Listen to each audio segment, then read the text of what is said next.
Thank you for this honor. I'm not a lawyer. I came to this work for very different reasons, for personal reasons. When I was 5 years old, my father was sent to prison for 10 years. Although there was legal counsel present, he didn't have an advocate to fight for him. My father's story was never told.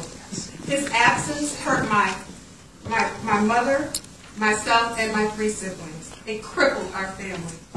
My baby brother, raised without no male role model, is now incarcerated.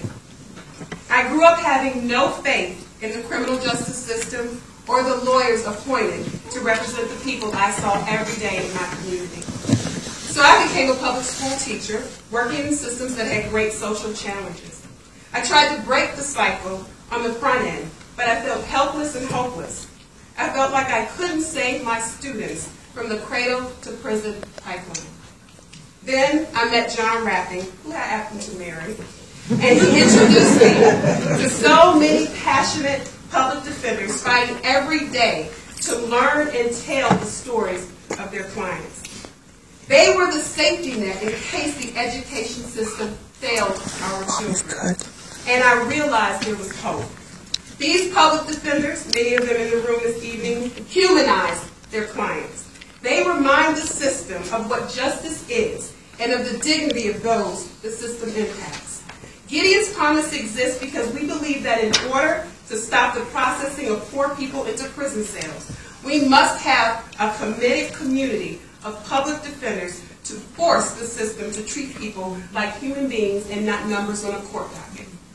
Although we've come a long way since the Birmingham bus boycott, Selma, and the March on Washington, Martin Luther King's dream will not be fully realized until we have equality for all people, and that includes people affected by the criminal justice system. It is in courthouses in Clayton, DeKalb, and Fulton counties where poor people and people of color are adversely impacted. Families are being torn apart and lives forever changed. As we continue to honor the memory of Dr. King, this generation continues to fight today's greatest civil rights challenge, an unbalanced system. Without committed public defenders, everyday citizens do not have a chance. In the wake of events in Ferguson, Staten Island, and Cleveland, the nation has focused on the issue of abusive policing. My heart goes out to the mothers of these men and children. But for every person of color killed by a police officer, tens of thousands are processed through the criminal justice system every day without an advocate with the time or resources to ensure they get justice. I have a 6-year-old son. I'm saddened that my husband and I have to teach him now that he will be viewed differently than his sister because he's an African-American male. One of my greatest fears is that he will make a mistake in his life and that mistake will land him in our criminal justice system. My fear is that he will not have a lawyer who has the ability to tell his story and his life will be forever destroyed. That is why John, our team, and our outstanding faculty spend our days building an army of public defenders to make sure the promise of equal justice is a reality. I want to thank Emory for this honor and for recognizing the importance of our work in the Atlanta community. I want to thank Sarah Tatanchi and the Southern Center for Human Rights for nominating us.